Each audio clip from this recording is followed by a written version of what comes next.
Good morning, everybody, and welcome to this fabulous and very, very exciting, timely live. I'm just going to make sure we're live and I can see the comments. Here we go. We are live with you all. Today is yet again another very exciting and special guest today because I have the pleasure of hosting a guest all the way from Melbourne, Australia. Now, today will be such a powerful conversation for all of us here in the UK as we start to look forward to the reopening of our doors. We all wish for a crystal ball to help us make the process as rewarding, positive and lucrative as possible. With our guest from the city of Melbourne, Australia, a city that went through the strictest of lockdowns, but have now emerged into a booming bounce back, Sofie is here to share her fab story about what she's experienced, seen and learned. With a fabulously elegant and luxury experience offered within her city centre business, Sofie founded Botanica Day Spa alongside her business-savvy mum, choosing to infuse her global knowledge of five-star spas into their very own slice of heaven on Collins Street. Sofie, it's a pleasure to have you here today. Welcome. Thank you so much for having me. I'm so excited to be with you all.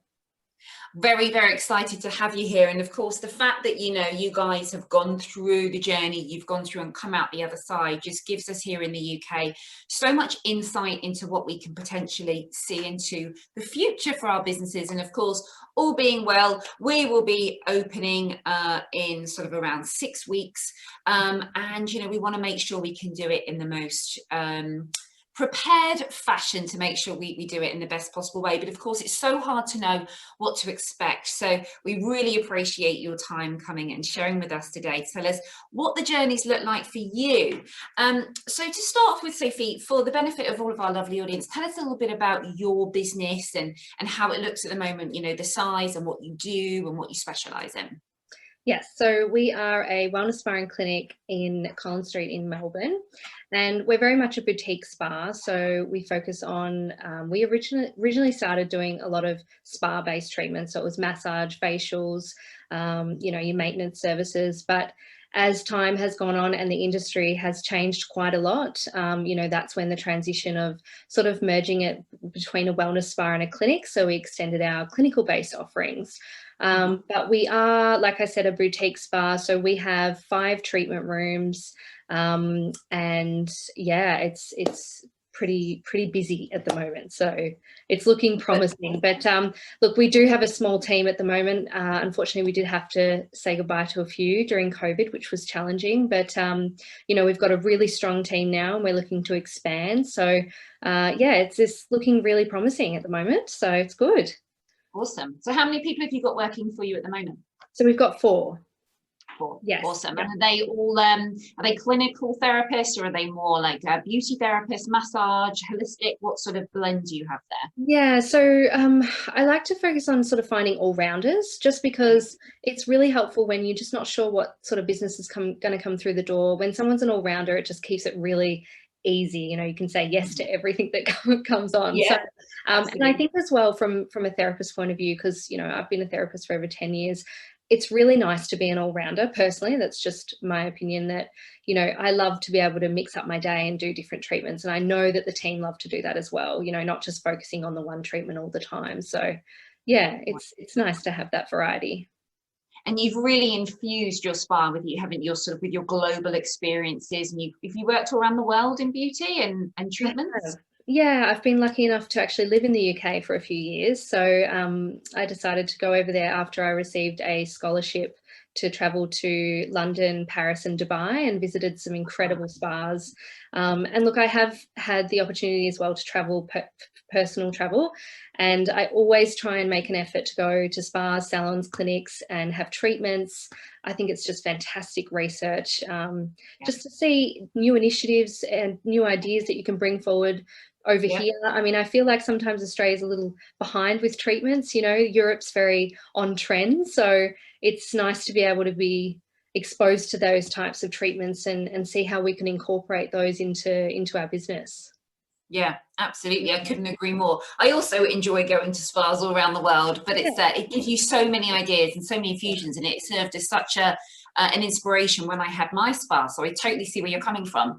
Now, for the benefit of those watching, Sophie, that weren't quite aware of what Australia went through during their lockdown process. Of course, I lived in Melbourne, as you know, so I was quite ear to the ground speaking to the Timely team out there and also to my friends out there. But for the benefit of the audience, can you share exactly what the Melbourne lockdown looked like? Because, of course, it was incredibly strict, wasn't it? It was. We started to hear a little bit of chatter sort of January, February, more so in Feb is when it started to get a little bit concerning. And March, towards the end of March is when the lockdown hit quite hard. I actually decided 2 weeks before the lockdown happened to close my business before they made us, only because, you know, I guess I was just a little bit uncertain. I would have hated to have a case come through and then be known that I had a case. So I just decided, you know what, I'm just going to bite the bullet and do it. And we also noticed a little bit of a dip in the business coming through the door because I think people were very uncertain. So we went into that lockdown and it was, unfortunately, went on for a very long time, up until June. And it was very, very strict. So we could only leave the house, you know, for the absolute essentials, post office, shopping centre, you know, shopping and things like that. And you could only go one person at a time. So it was very hard. You could only exercise for an hour a day, which made it really challenging as well. And then June, we were able to go back for, I think it was about 3 to 4 weeks. And then unfortunately, it hit again. And I just thought, oh my gosh, I can't believe this is going on again. In some way, I think it was a little bit easier because we had done it. So we were a little bit more prepared. We're like, okay, that's it. We're shutting for a little bit longer. We've done this before. Everybody just knows what they need to do. And yeah, so I think the second one was somehow a little bit easier in the mindset. We knew how to approach it, but it still became that, I don't know, I personally found the second lockdown even harder. The first one for me, in a way, it was like a forced break. So it was kind of nice. You know, obviously not nice that we had to shut our business, but yeah, the second lockdown was challenging personally for me. So I think after reopening for a few weeks as well and sort of starting to get back into the swing of things, and then suddenly boom, you're closed again. That's quite a stressful experience to go through, isn't it? Which is, of course, very reflective of what's happened here. And of course, we could then open through, I think December, we were able to reopen, and we had to close again just before Christmas. And then we still haven't reopened again now. So during the lockdown, Sophie, what did you focus on? What were you most focused on in your business? Yeah, so I think the lockdown was amazing in the sense that it was really an opportunity for you to sit back and go, okay, am I going to either embrace this time to really look at my business probably in a different light and focus on areas that we've never really had time to do. Like I said to you before, you know, the day-to-day and running of the business is so distracting from other really important areas that you really want to put your time into. So we reevaluated the business. We actually focused on doing a new brand strategy. We teamed up with an incredible brand agency. We looked at new initiatives, things that we could basically drive business during lockdown, which was purely e-commerce online. So we started focusing on our online business, which was very important. I guess the challenge with being online is all of a sudden everyone's online. So, you know, you've gone from, we were, again, in a good position where we'd had a strong website sales, you know, platform for many years, but all of a sudden when an influx of people come online, it's very, you know, challenging. So some new initiatives was launching a loyalty program for our customers. We put a membership together where we would reward them, you know, for a 12-month membership. If they signed up, it would, you know, be perks, discounts, rewards along the way, surprise rewards. It just kept it really interactive. And, you know, we looked at ways of, you know, new initiatives like subscription-based products, which is actually a really good thing to look at because it's a constant cash flow coming through. So it's a really great way of sort of having that, you know, cash flow coming through. And, you know, I think the biggest thing as well was just keeping in contact with our customers. One important thing for me was, you know, you don't just fall off the grid. Make sure that you're communicating with them all the time. And I think it definitely paid off because I had a lot of people say to me when we returned, you know, thank you so much for keeping in contact with me. It was amazing. So, yeah, I think that's probably the biggest thing is just don't sit around and wait, you know, keep keep motivated, try and keep positive and keep yourself busy, and keep talking to your customers, because they really appreciate it, and really appreciate that personalized approach as well. Definitely. Definitely. And I think that's one of the biggest lessons actually to take away from this for anybody watching now, is how important it is to keep those lines of communication open. Just because your business doors aren't open doesn't mean the relationship doesn't need to continue building and staying connected throughout. But also the beneficial element of that for so many of your clients who are maybe feeling a little bit disconnected, or feeling that they maybe don't have anybody checking in with them. It can be a really, really powerful tool, and a very kind thing to do to help people know that you're thinking of them. It means a lot to certain people, particularly if you've got a strong relationship with their clients and they're unable to come in and see you. What about with your team, Sophie? How did you stay connected with them throughout? That was really hard, because, you know, we're such, in the beauty industry, we're such people, you know, I'm such a people person. And so, look, it was hard, but we just made sure that we kept in touch via Zoom every week. We had meetings, and then sort of sporadically I would organize kind of like trivia nights and have cocktails. We'd send cocktails to the girls' houses. And, Nice. you know, we just tried to make sure that we were checking in with each other, and whether it was all as a group, or, you know, I was always checking in with the girls individually as well. And I think it's really important, because it's really easy to sort of fall into that rut at home, you know, when more so for them, because they're therapists, and it was hard for them to actually do anything because we're so hands-on at work. But I think one of the biggest things that I tried to focus on was the online education as well. The training is sometimes really challenging to get done when we're in the spa and we're working and we're busy, and trying to book training is hard. So I thought this is a great opportunity for us to come together, even if it's just online, and focus on, you know, the training, the products that we work with. And the brands that we work with were fantastic. They did a lot of educational videos and webinars. So it was really, really great. That's so powerful. You use a lot of brands in your business as well, don't you? I notice. So you can really sort of customize what you're offering your client base, which is fabulous. But there's so much to learn, isn't there? So great opportunity to do that. So let's talk about reopening. When did you officially reopen then, Sophie? It was the 1st of November. So we were back in lockdown sort of towards the end of June. So June up until end of October, we were in lockdown. And then November we opened, and we were pretty confident. By then it was like fingers crossed, but pretty confident we were going to stay open, because Christmas was coming up, and we just thought, oh, they can't do it again, not before Christmas.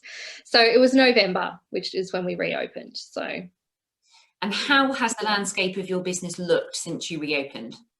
It's been really busy. It's actually been quite overwhelming how many people wanted to come back to, you know, basically a skin to skin contact business. That was something in the back of my mind that I was a little bit nervous about, not knowing, you know, the uncertainty, but it's been overwhelming. People just miss that, you know, self-care, that touch, everything about it. I haven't personally seen, and I don't think any of my team have seen it, that anyone's been hesitant to coming back. I mean, obviously there's people, maybe a few people are, and they probably just don't come back. But yeah, we are booked. We've been booked out for, you know, up to a month, and it's just amazing. So it's good. That's so, I think, reassuring for the community here to hear, because, you know, there's so much fear that people have gone and found their own ways at home, and they don't feel the need to go to a professional anymore. But I actually think that, like what's happening there in Australia, we're going to have the same replicated effect as what you are, because people, yes, they've tried to do their nails themselves, they've done bits with their hair themselves, they've tried to look after their skin themselves, and they may have got some result, but they're never going to get the result that they're going to get coming from a professional. No. So have you seen a change at all in the trends for what people are looking for, what treatments they're asking for when they're visiting?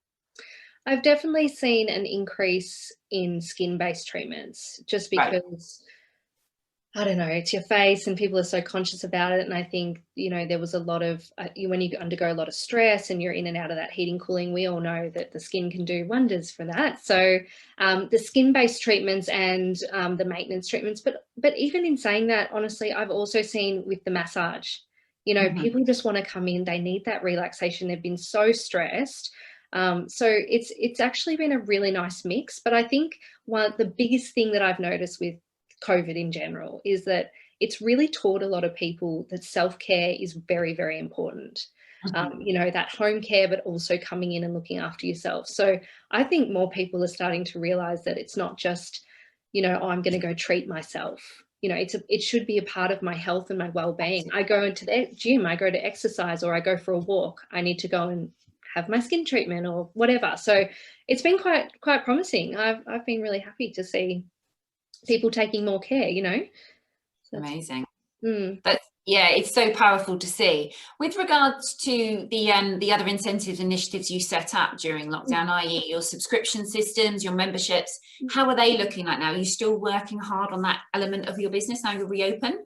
Yes, I'm very fortunate to have teamed up with a fantastic brand agency here in Australia, Elizabeth Jean Branding, and she's amazing and she's a great support. We've, you know, she's supported the subscription-based products and the memberships and things, because once I go back in, it's really hard for me to, you know, spend my time. I had all that time to spend on that. So it's been great to have the support, you know, if you can get that, just to keep working on that in the back end. But I am still very much involved in it and it's really promising. Look, everything takes a little bit of time naturally to find its momentum when you launch something.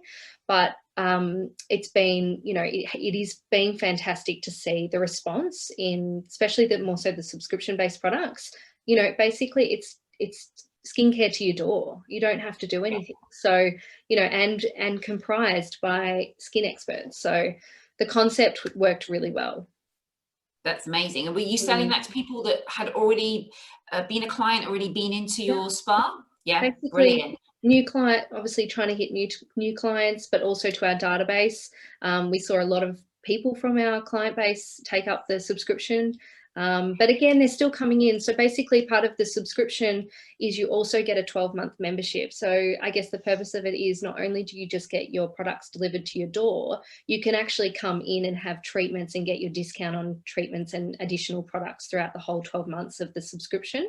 So it's encouraging that, you know, repeat business to come back. And also, you know, you're putting testers into these boxes when they go to their front door. So they're trying new products and they're like, oh, I'm going to buy that. And then they jump on and do that with their discount. So again, it's that cycle of purchasing frequently. So it's been great. And I definitely think everybody should look at potentially, you know, subscription-based products. It doesn't have to be a skincare box, but it can be, you know, something else like services or whatever. But it's a great initiative, and I definitely think everybody should look at it. Yeah, it's something that we've seen quite a few of our community doing here with some success actually, which has been brilliant. But of course, there's a lot of work involved, isn't there? And you have to be prepared to put that front-loaded work in. But of course, what that's going to do is establish a relationship long-term, isn't it, with your clients, to keep them coming back in as well as using the products. So let's have a look a little bit more at the staff element. So I know what a lot of people fear is, you know, I've got this team, they've been in lockdown, they've been maybe around family members who have maybe a certain mindset which has influenced them. Maybe they've just really been enjoying some downtime, getting up when they feel like getting up, or, you know, whatever it is they've been doing. How did you find the transition from getting your staff out of that lockdown mindset back to reopening mindset? Yeah, so look, I was really lucky. My ladies were actually very eager to come back. I think a lot of them were absolutely sick of being at home doing nothing, you know, outside of the training, just trying to find things to do. So it's been, for me, it's been fine. The ladies have been absolutely keen to come back. One thing that we have launched recently is an employee wellbeing program. So, you know, we look at things that they can go do both personally on their own, like gift vouchers for them to go do things, but also as a team, we undergo like Pilates classes now together, you know, something that we can do together, but also that's going to help with their, you know, well-being basically. So it's really nice and it's been fantastic. It's been a great way to sort of connect with the team and keep them motivated. And I think, you know, we put a lot of stress on our bodies in beauty. And I think it's really important that we're recognizing that and looking after ourselves. Amazing. With respect to being reopening now, I know what a lot of people are sort of, another thing they're worried about here is when we reopen, but everything else obviously is going to reopen as well, as we do. So, you know, we'll see pubs and bars reopening and shops and all that sort of thing. And obviously there's the vibe of, oh, you know, how long will we still stay buoyant? You know, will we stay out of lockdown moving forward? Now, you guys have gone 3 months now, haven't you, since you reopened? How are your numbers, and what's your experience of all of that looking like at the moment, so we can kind of see how we might look in the future? So we recently had another 5-day lockdown, which was very challenging, like a very hard lockdown, snap lockdown. But in terms of like the future, I mean, like I said, we've been quite overwhelmed with how much business is coming through the door. You know, we're booked out a month in advance, which is amazing. And look, I think that it will get strong. There is the JobKeeper side of it that does stop next month or the end of this month. So it will be interesting. And again, it's a little bit of uncertainty to see how the numbers will change. But I personally think that, I mean, my prediction is that it's going to stay strong. And, you know, it's looking really positive, because I think, you know, you have to look at when you're reevaluating your business, you need to find your niche and find out what you want to focus on. And I think if you have a real point of difference, people will make the effort to come to you. You know, they want to come for that service, that personalized service. So I think those are the biggest things to take away, is that really find what your niche is and focus on that, and really humanize your brand as well. People love to connect with you as a person, as your team. So share things on socials, and you know, as much as people don't like doing videos of themselves, get online and do it, because it's actually changed my business so much. When I started putting my face in front of the brand, you know, more people wanted to connect and you know, keep up to date and come. So it's been amazing. So I think it's looking promising. It's still, you know, again, in our industry, you're going to have your good and bad months. It's very up and down, but our city is coming back to life. It has been, you know, the last sort of 3 months, we've seen a lot of foot traffic, a lot of activity. You know, the city's doing fantastic initiatives to bring people back in. So it's looking really positive, which is good. Amazing. Yeah. During the first lockdown, Sophie, when you were sort of really reassessing your business and having a look at the different elements of it, what were the main things that you decided to change? Like, for instance, did you increase your prices? Did you change your services? Yeah, so interesting. I haven't increased my prices yet. It is something on my list to do. That's sort of like, I definitely recommend that everybody does do it. I just haven't done it yet.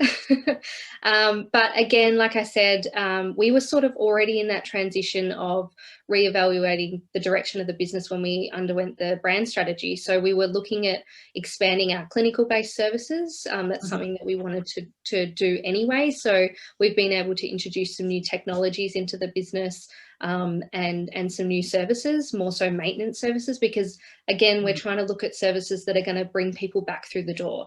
You know, going from such a heavily focused day spa service to, you know, that to me is more luxury, and people only come for that when they really want to treat themselves. Whereas, you know, when you're introducing more maintenance-based services, technology-based treatments, they're coming back and they need to have a course of treatment. So that's something that we looked at, and we launched out some fantastic skin packages, because that was, you know, one of the main treatments that people were interested in, was their skin, because their skin had undergone so much stress and anxiety, basically. So yeah, I think it's been fantastic to see the uptake on the skin-based packages. So packaging things together, savings packages, they've been fantastic.